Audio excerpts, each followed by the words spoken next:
Shalom from Israel. My heart, my home, Israel.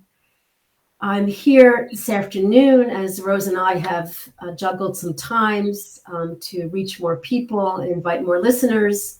It's 12 o'clock in Israel. This is TMS Roundtable. I am Dr. Tovah Goldfein, and I'm always happy to hang out for an hour with Rose Hoyi from Australia.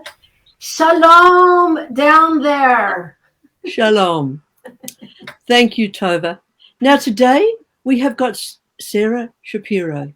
Now, here in Australia, we're not that familiar with Norman Cousins, but Norman Cousins is Sarah's dad.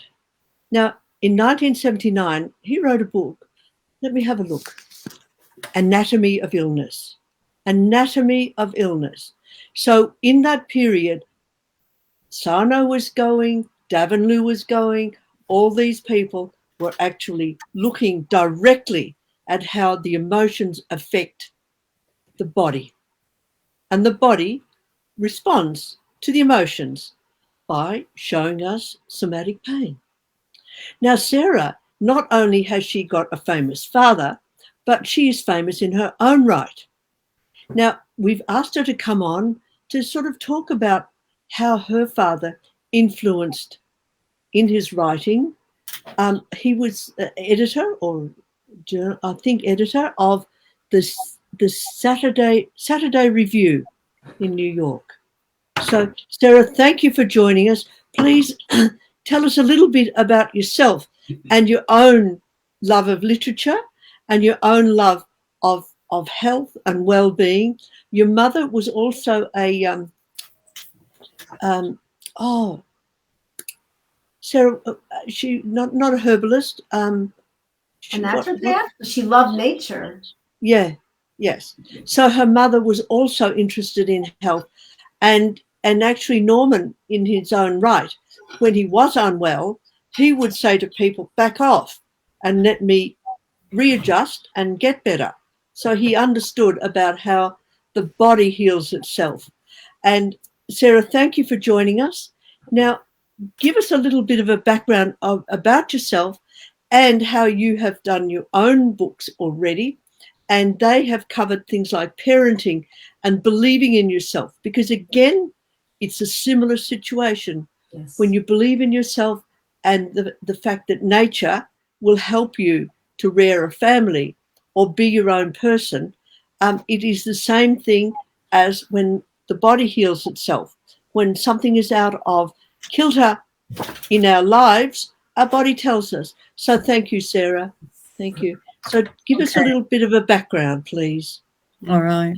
Well, first of all, I want to thank you, Rose, for picking up on the phrase that I mentioned when we were talking before the program, all earth to love, because that was on a little piece of paper that I found among letters that my father wrote me that I've saved. And it's in his handwriting, and in his handwriting, it's in a pencil, and it just says, "All earth to love," possible title for book. And I imagine that if he had lived longer, he probably would have written at least an editorial or a book on the subject, because my father and mother did love the earth, and they believed in the wisdom of nature. Wow. And my mother was the one who actually taught my father about natural healing. And I think that, he would want me to give her the credit for that, because it's the truth that she was the one who, in the early 50s, my mother was considered crazy because she read Adele Davis, and Adele Davis's groundbreaking book, which probably you've heard of, haven't you? Called I've heard of it, but Let's Eat Right to Keep Fit, or I forget the name of it. Adele Davis was like one of the first people in America to say that artificial foods are not good, that one should not have pesticides, that one should heal with vitamins and with organic food. And um, perhaps later on in the program, I can talk about how my own resistance to that idea. Wow. When a parent espouses something very, very strongly, a child will go against it. So even though, Good point. even though I take vitamins, of course, and I use homeopathic medicine still, and I try my best to avoid the foods with artificial coloring, et cetera, et cetera. I nonetheless, I usually don't talk about it because Well, I heard here's a your lot about it. I opportunity. heard a lot about it when I was growing up. So I usually don't speak about health food or anything like that per se. So I'll say that my mother and father, when I was a little girl, moved to a big old house in Connecticut, New Canaan, Connecticut, that was pretty run down actually, but they didn't care because it was in the middle of 40 acres of wild woodland. And this is it, and it had, and the old man, well, now he's probably younger than I am now, but anyway, I thought he was old. The old guy who was selling the house, I remember, kept on adding in to the price. Well, you have to buy the barn out and back.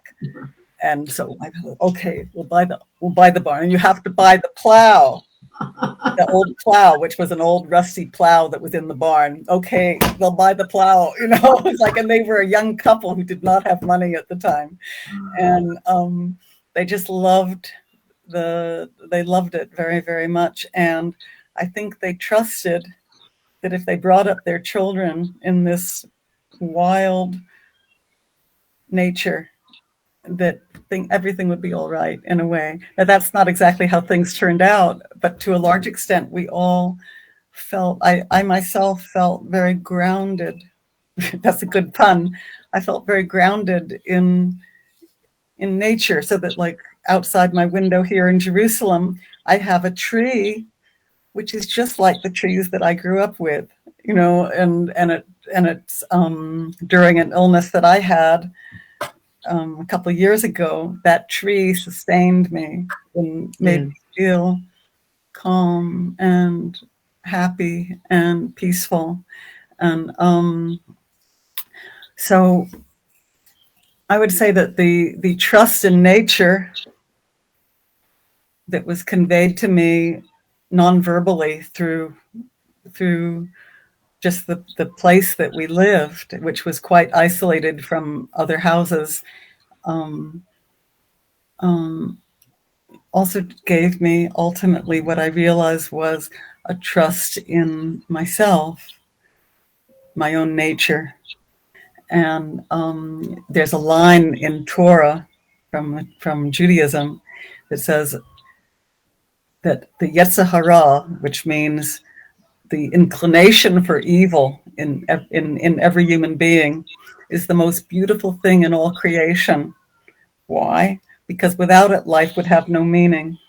In other words, it's the struggle to deal with ourselves and to try to rise above our negativity, which gives meaning to life. We don't have to be afraid of the things in ourselves that we don't like. We can address it and try to overcome it and to prevail over it. Could I interrupt for a moment and tell the audience one of the sayings of Norman Cousins, one of the well-known sayings, is the tragedy of life is not death, but what we let die inside of us while we are alive. What we let die inside of us while we are alive, and that, is sort of like, it's a hum in us, isn't it? That shuts down when we've got somatic pain. That hum of life shuts down. So I just wanted to point that out, because that was the type of person that your parents were, that they understood how life revolves around the earth. And having that 40 acres, having the woodland, is allowing their lives to be lifted rather than, the concrete of New York. Excuse me, allowed their life to be what? Sorry, I didn't hear what you just said. Oh, okay. The tragedy of life is no, death. I heard that. The last word that you said, I just didn't hear the last word. Maybe it doesn't matter. It's okay. I didn't hear the last just that they understood. It allowed their life to lift their life. It raised them, their consciousness, being in nature, raised their consciousness. Even when your dad did get sick, it made him think, why did my body get sick? Why did my body get sick? Maybe my body can get better. He had some kind of sense. Yeah, because most of us live in asphalt. We've got asphalt on the road. We've got concrete footpaths. We don't have a lot of nature around us. Yes. Anyway, sorry I interrupted you, but I just wanted to sort of draw that together, because what you're talking about is what he epitomized in his writing and his reflections, wasn't it? Yeah. Well, in my last conversation with him, I became a religious. We're Jews. My father and mother and my family are all Jews, and from our ancestors are actually from the Ukraine and Russia. So, P.S. What's going on has a lot of resonance. But the last time that I saw my father, he said to me, I'm glad you're leading a religious life. And I said, why? And he said, it's consistent with my values. And I believe that what he felt was that there's a certain self-discipline. My father was a very extremely self-disciplined person, and he did not give vent to, if he was angry, you'd know it by the way that his jaw would tighten, that he would not let go. In fact, I saw a quote just today where he said, "He who keeps his cool wins." But my father kept his cool. Really, he kept his cool in all different kinds of situations. And when I worked for him for a certain amount of time as a young woman in his office, just as in secretarial positions, I saw up close how under all kinds of circumstances he looked for the good, and he followed that trail very, very intently. And it was quite amazing to me to see him at work. And this is one of his books, and I'm reading the Celebration of Life. A book of profound optimism, Celebration of Life, a dialogue on hope, spirit, and the immortality of the soul. That's deep. Oh, yeah. Yeah. I mean, my father was a celebration of life. That's why it was very hard when to lose him. He was a celebration of life. One time when I was newly married and I lost an apartment that, was sold to somebody else. And I was so upset. And I called him and I said, "Daddy, I lost it." And he said, "You'll find another one that you like even better." And I said, "I will."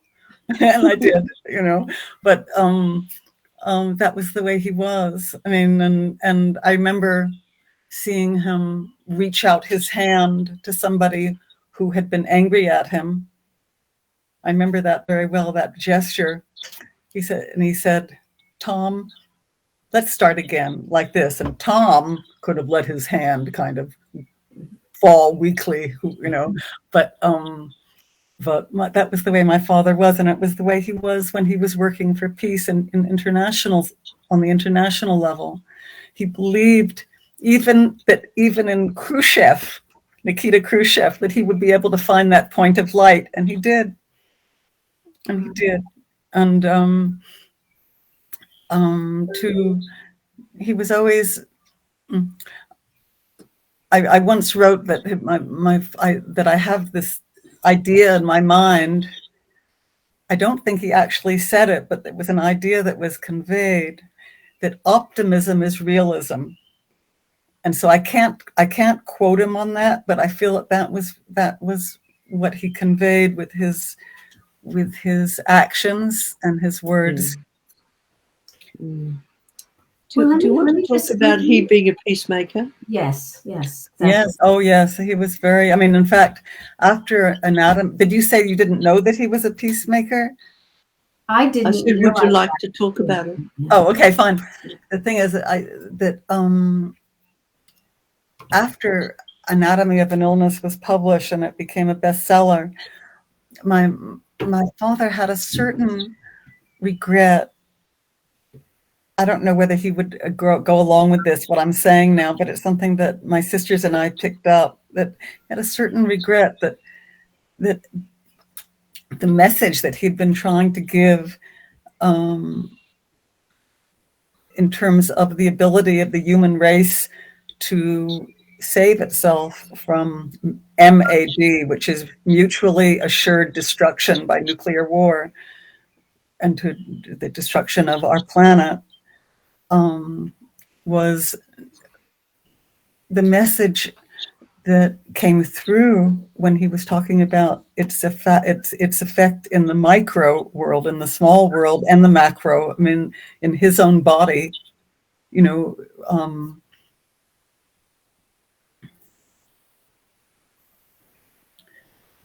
believing in that point of light and maximizing it, and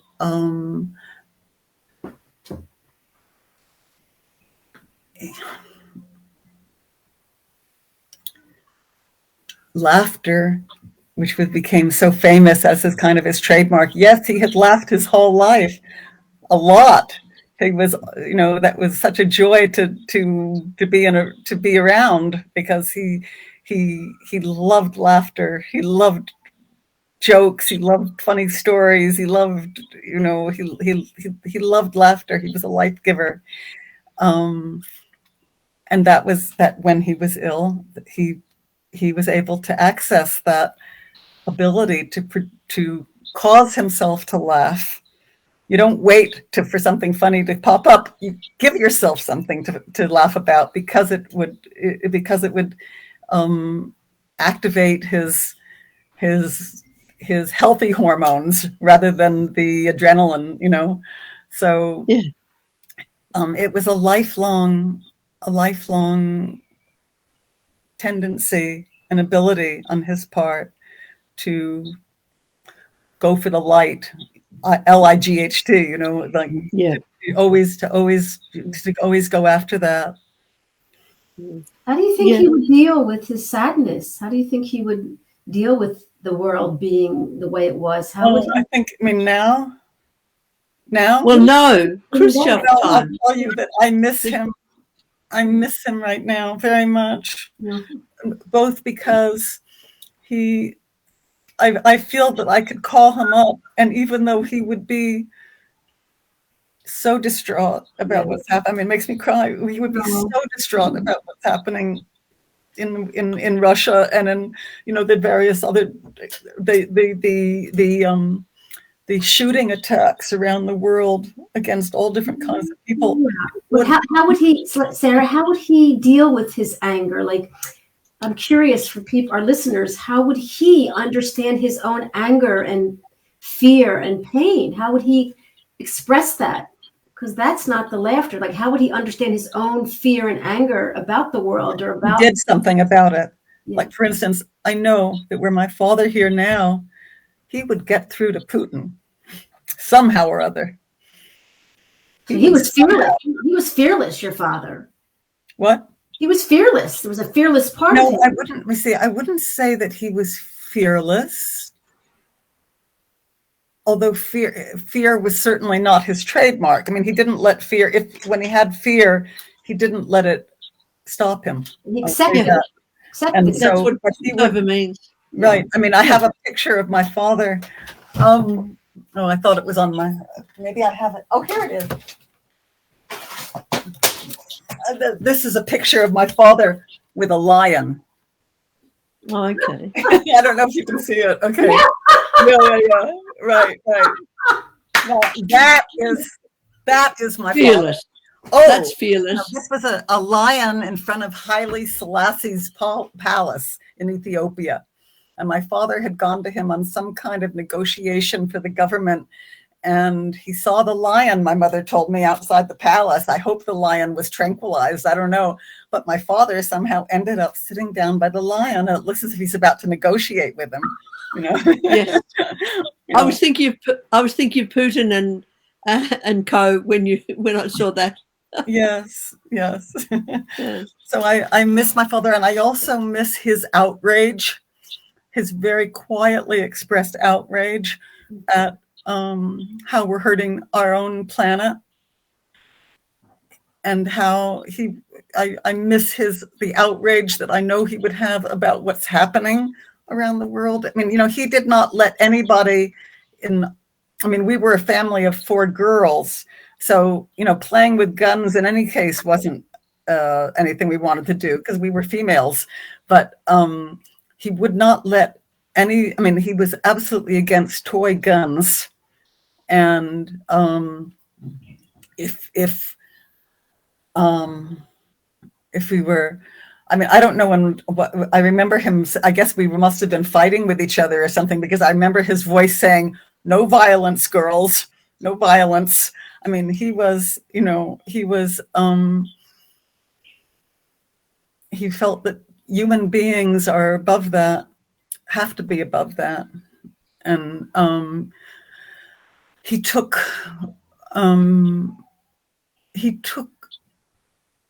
international affairs personally.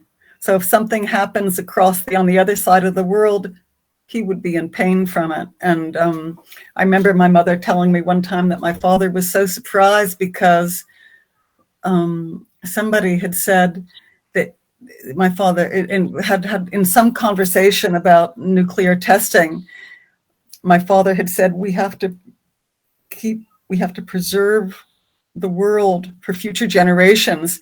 And whoever it was whom he was speaking to said, well, I'm not going to be around anymore. And I don't have grandchildren. And I remember my mother told me of her own incredulity about that, and how my father was shocked. A person doesn't care about preserving the world, even if he himself is not going to be around. If we look outside, it is such an incredible world, such a beautiful world. And there was something that Dean Rusk once said, something about how we're going to have to find a way to have peace on this tiny dust mote in the universe. You know, we have to find a way to live on this tiny dust mote together. And wow. There's brought up a lot of feelings for you now. Sarah, that's brought up a lot of feelings for you now, hasn't it? Yes. You feel, yeah. It's so lovely as you recount that. Yes. Yeah. Well, my father loved the work of Leo Tolstoy. I think he did, because I know that he loved the story, The Death of Ivan Illich, which is all about the illness of Ivan Illich, a fictional character. And I think it was Tolstoy who wrote it. And recently a friend of mine in California sent me a quote by Tolstoy, which is, if you feel pain, you're alive. True. If you feel the pain of others, you're a human being. Wow. Yeah. Yes. Well, here it's like, again, this is look, how can one man prove your mind can cure your body? I mean, this is what's Rose and this is our mission, to help people understand that. And it's not a simple thing. It's a complicated relationship, but the mind and body are intimately connected.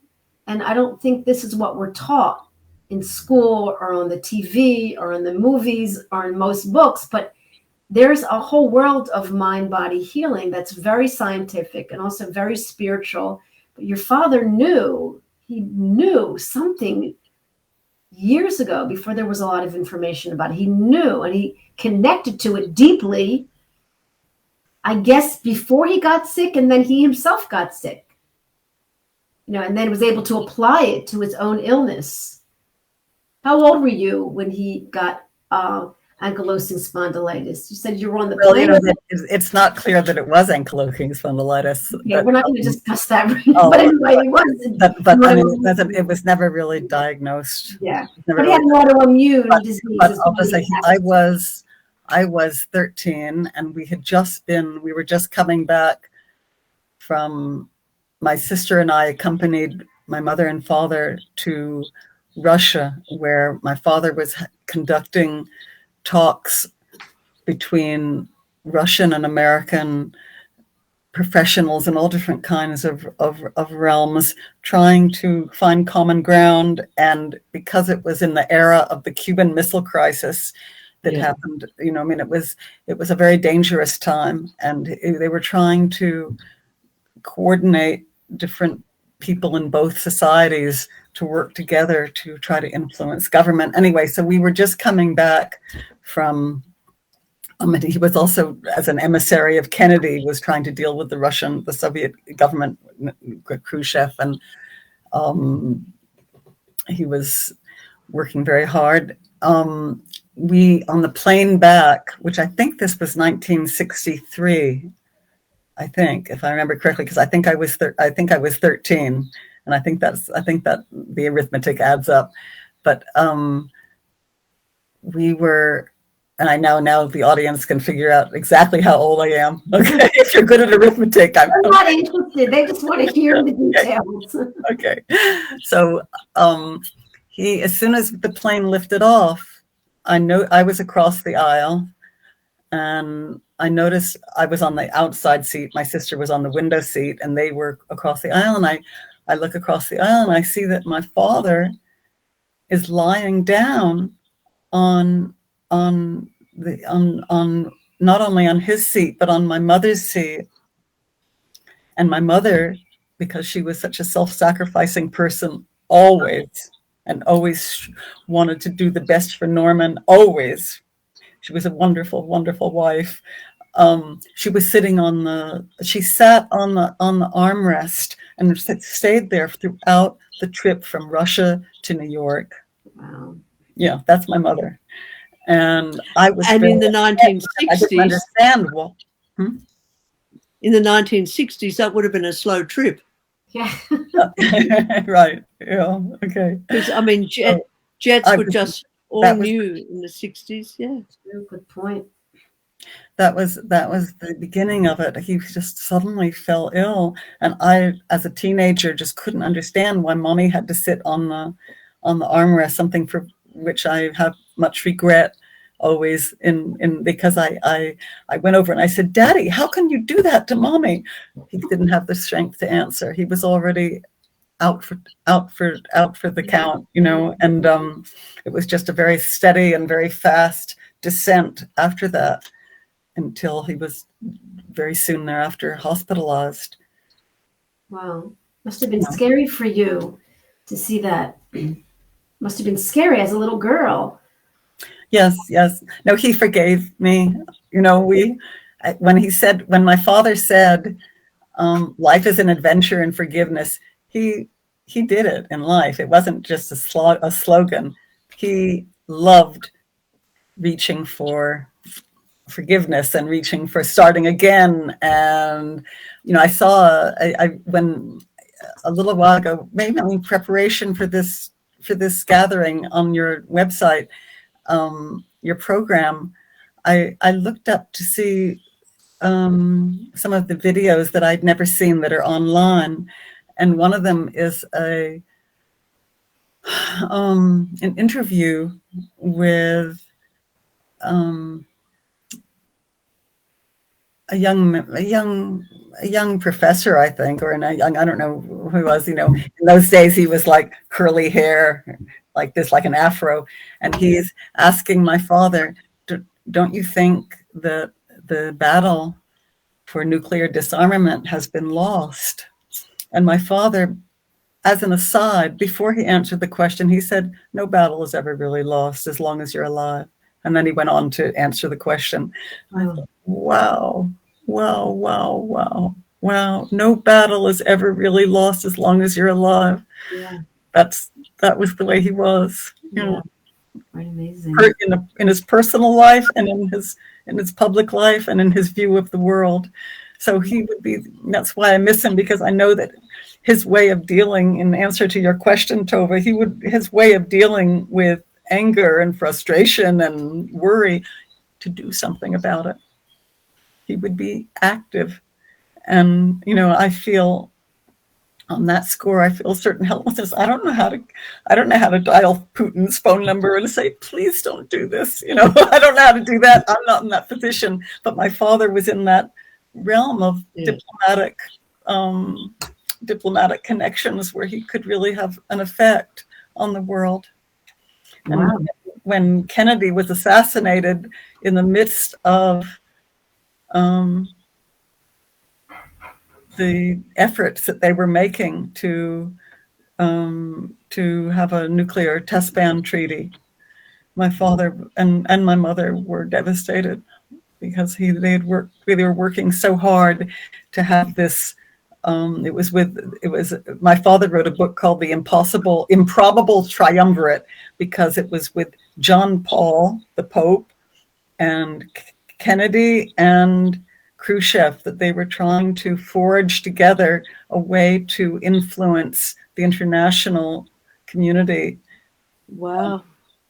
To stop nuclear testing, and the ultimate goal would be to disarm nuclear armaments. Wow. As you know, that I think that probably because they did make certain progress, that we all can be thankful that those steps were taken. They didn't press the red button type thing and right. nuke us all. But I think that one of the reasons that people are too lackadaisical about nuclear weapons is because the button has not been pushed since the Hiroshima. Therefore, it's like people sort of feel like, okay, so it won't happen again. People are smart enough to know not to happen again. But there are a lot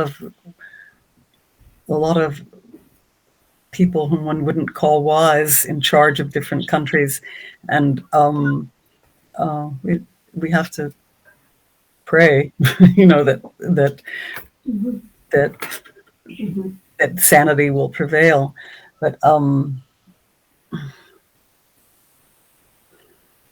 so how does that? So I was brought up with a woman who was in the Hiroshima bomb. She lived with us. Oh, that's right. There was tell us a little bit about that. You had a stepsister or adopted sister, or? She was never officially adopted, but she was like an adopted daughter in our house, and her whole body was disfigured by the atomic bomb, and it was a whole group of Hiroshima Maidens, is the group was called, who were brought to America for plastic surgery after the war. After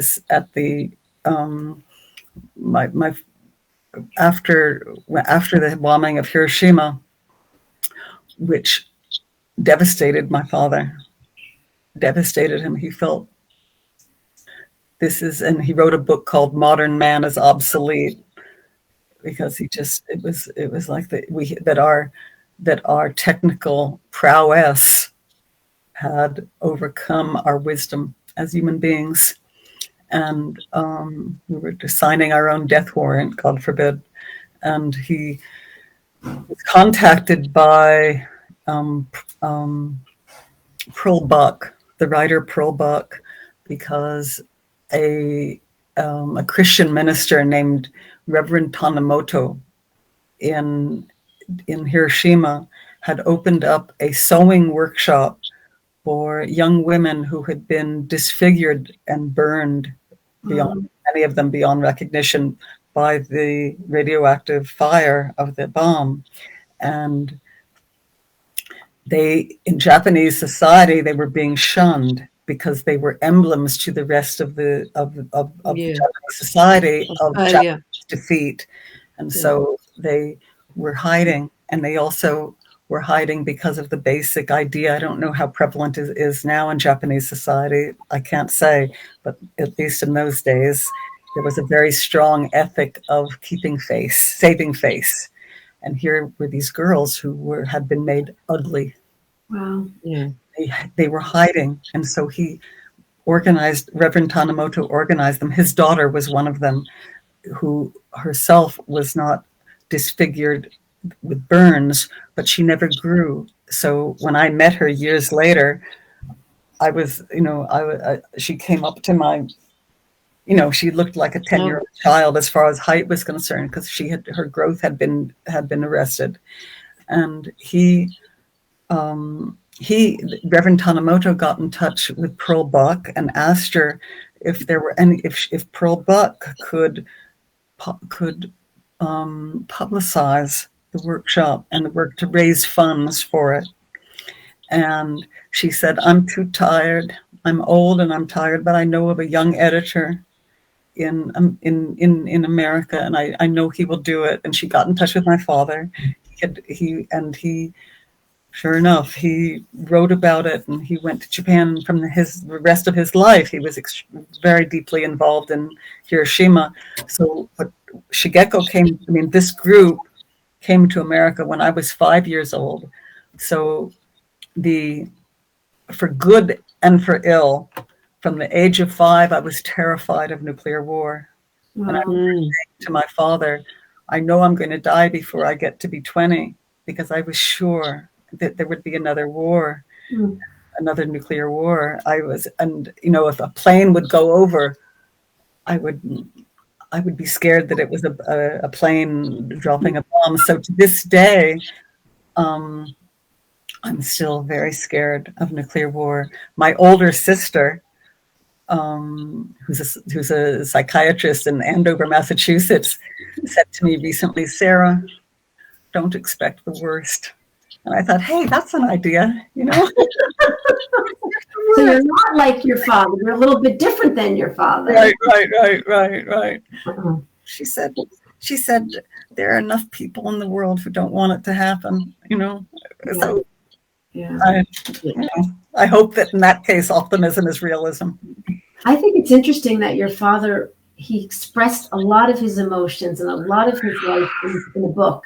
And it was like expressive writing. It was like he was journaling and expressing himself and releasing his feelings and putting it into perspective for this topic to help this country or this person. I think he was a mind-body patient for a long time, with or without any kind of conditions or symptoms. And I feel like all his books were, and now I think different about an author, how it's an expressive writing tool, because a lot of clients that Rose and I work with help themselves by writing and expressing their feelings on paper, and it actually changes things in the brain. It can affect your hormones. And some people they do have a resistance to it, but your father was constantly writing. Yes, I definitely feel. I for myself, I have felt that writing.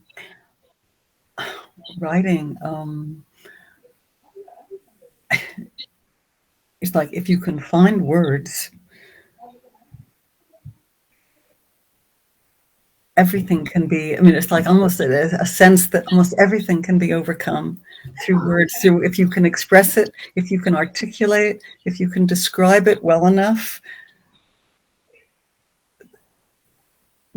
It's like it, and I do feel like it for me, it has definitely been a health-giving activity through the years to write.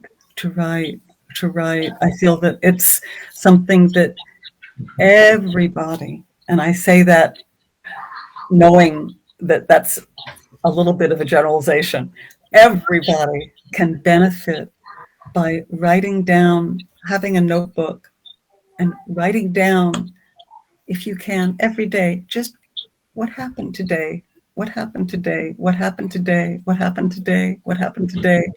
It's that I think that one of the reasons that I'm a writer, and one of the reasons I feel that people want to write is they have this feeling of, I don't want to just disappear off the face of the earth. I want to stay. I want to make my, I want to say, I was here.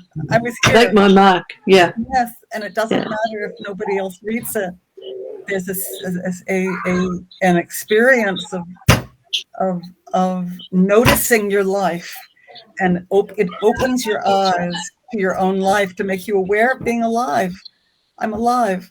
Sometimes we can go for years forgetting that we're alive, just keeping on going and going. What is that? Do you hear the noise in the background? It's her grandchildren. It's her grandchildren. Going to bed, taking a bath or something. We're also grandmothers. Rose and I are grandmothers. I'm a grandmother. You're also a grandmother. Okay. Speaking of, and then there's enormous amount of science about expressive writing and journaling and what it does to the brain and to the body and to the hormones. So we're talking also something that comes very natural to you, is very neurological and very biological. And for some people, it's not easy. And Rose and I encourage people to try it.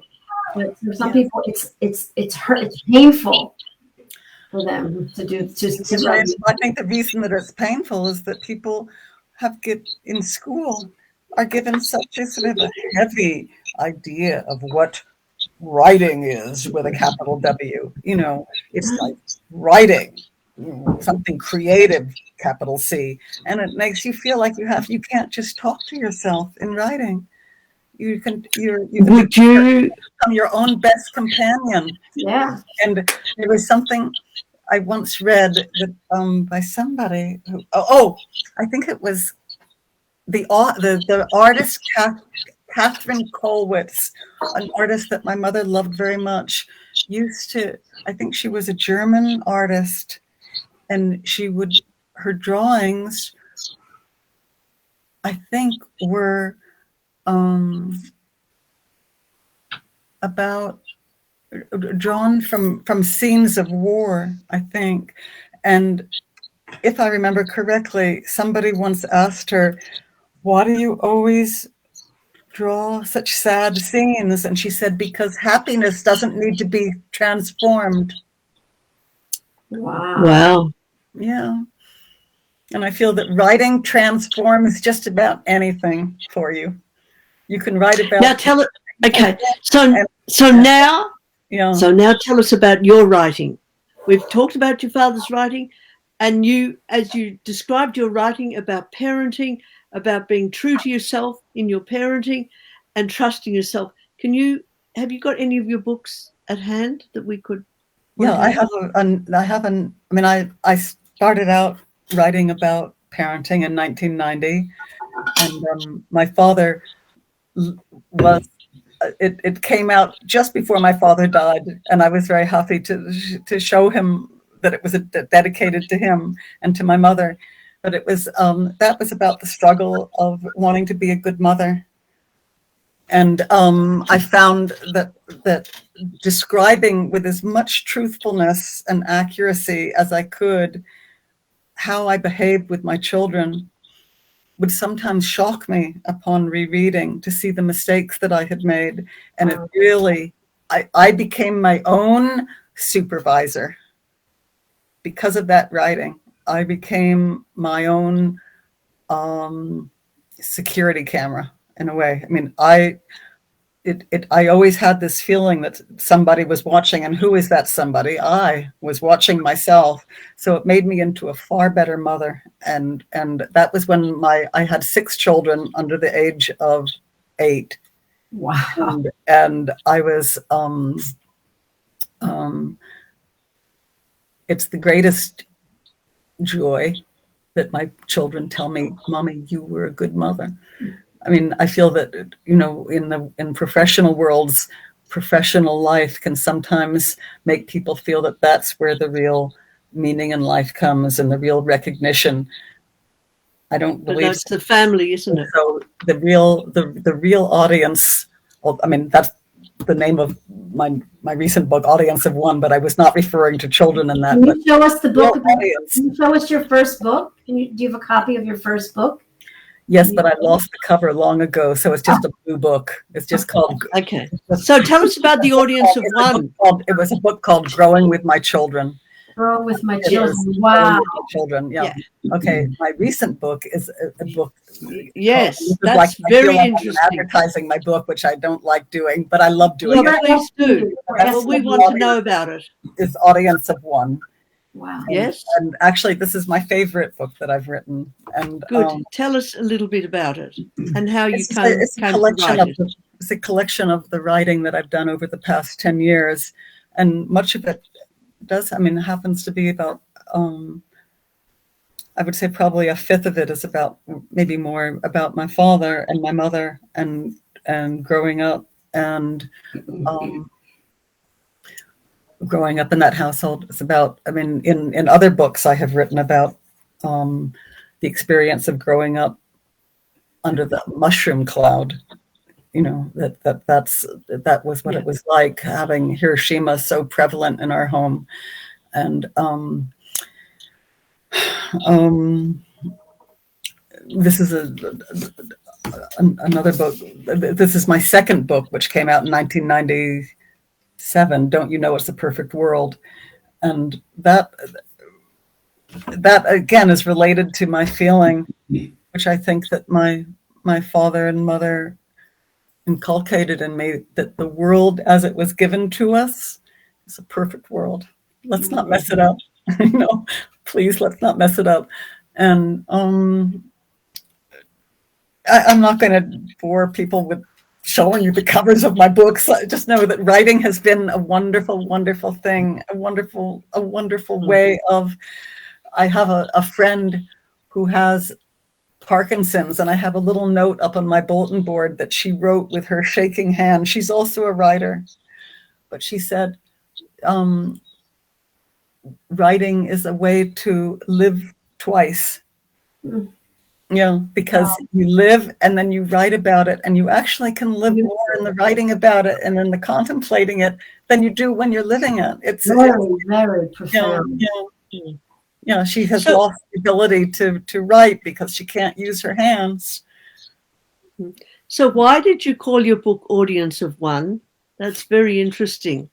Okay, well, that came from one of the articles in the book is an interview with a certain head, a principal. I guess you would call his position. He's the head of a seminary for women, and he said, and I asked him some question in the interview. I don't remember what the question is exactly, but his answer was, "I only care about an audience of one," and he meant God. He said, "That's who I want to get approval from." Wow, really beautiful. After it's published, I see that there are other books by the same title that are already on Amazon about totally different subjects, but that was where my title came from. Well, I'm interested in it in as much as that internal language that we have about how we speak to ourselves, and we're the audience that are hearing what we say to ourselves. It's not someone else that's hearing, it's ourselves.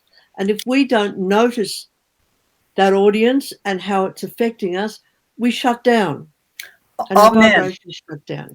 Amen, Rosie. So we can actually see it as God watching us, but we've also got to join God in ourselves and raise us up so that we become connected to God in a way that's living, not self-critical. Yes.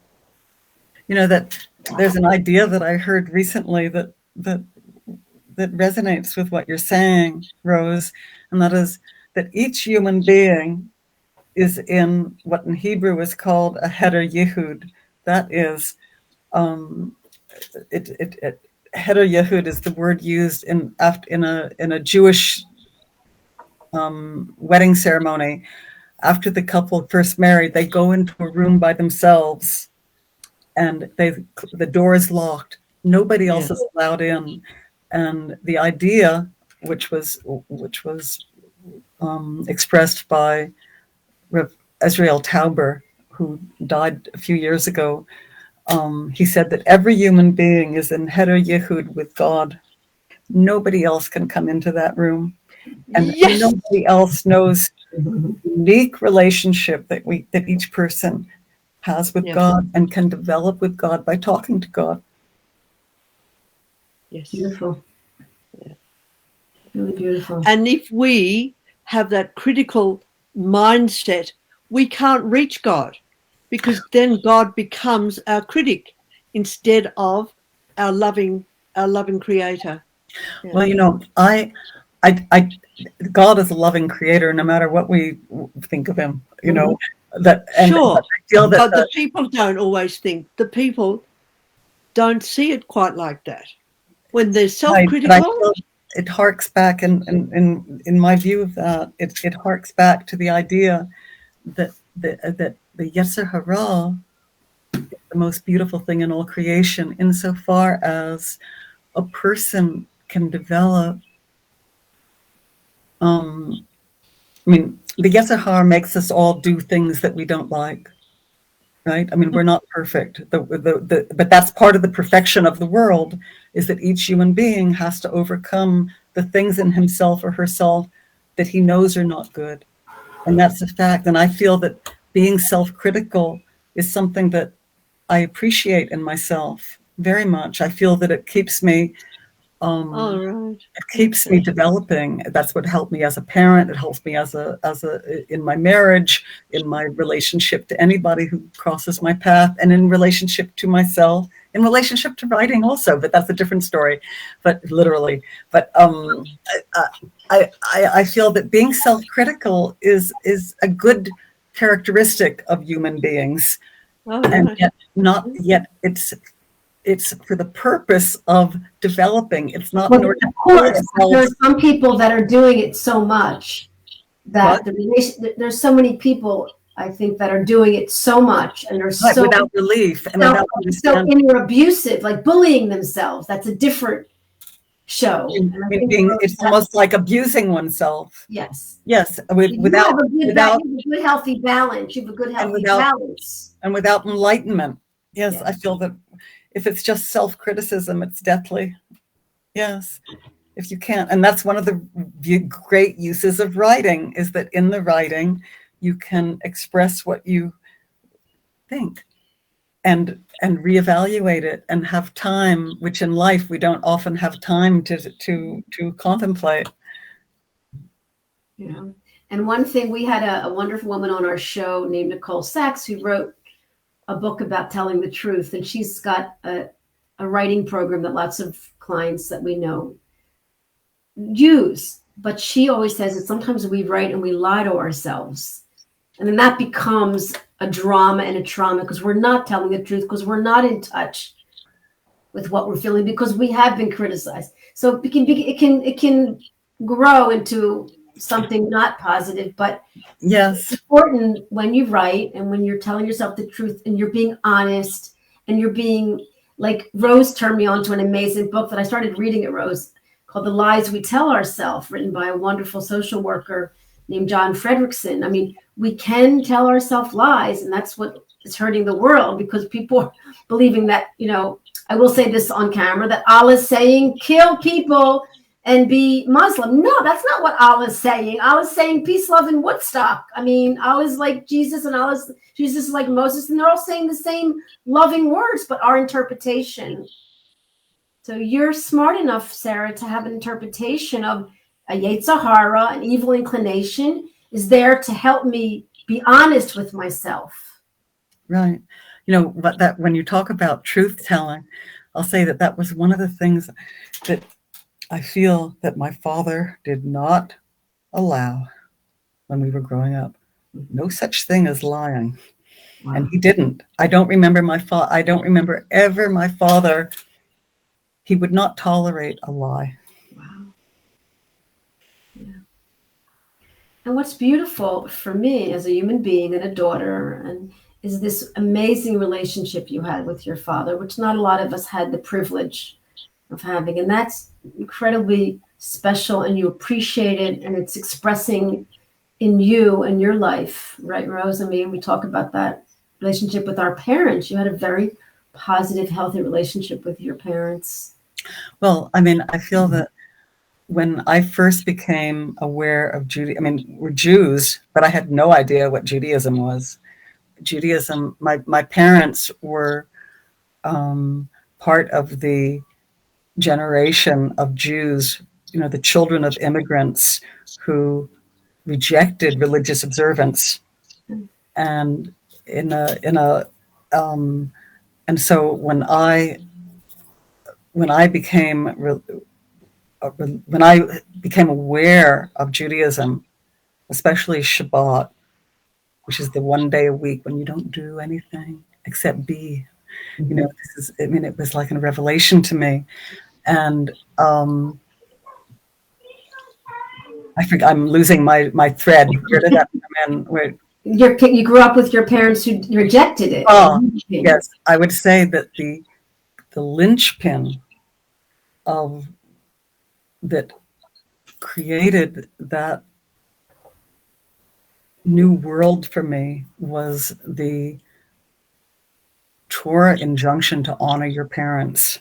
And I feel that one change, I mean, up until then, I was a child of the 60s. Honor your parents? Are you kidding? They're middle-aged. Why do you honor them? It's like, when I became aware that honoring your parents is important, and it's not a stupid thing to do. It doesn't mean that you have no mind of your own or such a thing. No matter what your parents are like, to honor your parents, no matter what. It doesn't mean you still have, I mean, in cases of dysfunctional parents or parents who are cruel or abusive or manipulative, I mean, the whole infinite range of human misbehavior, it doesn't mean that you have to give in to their problem or into their illness, mental illness, really. You don't have to give in to their mental illness in order to honor them, but you honor them. And it's like, I feel that it's almost like a secret to human happiness. And very nicely said. That's beautiful. Sarah, thank you so much for being here with us today. It's a really thank you. A lovely experience to hear about Norman Cousins, to hear about what his beliefs were about life and how life is always growing and being fulfilled, and also your reflections on your own life and how you have lived your life. So thank you so much. Thank you. Today. Yeah. Wonderful. And if people can find you on Amazon, because I think your books are probably very wonderful, and people can find you on Amazon.com, and we'll put this video out again a little later for some of our listeners to listen, because you said some wonderful, profound things. Thank you. So did you. I'm happy that you joined us and took an hour out of your day. Rose, sleep well. I love you, Rose. Have a wonderful night. Good night. Day. God bless. Have a lovely day. You too. Bye. Should I X this out now?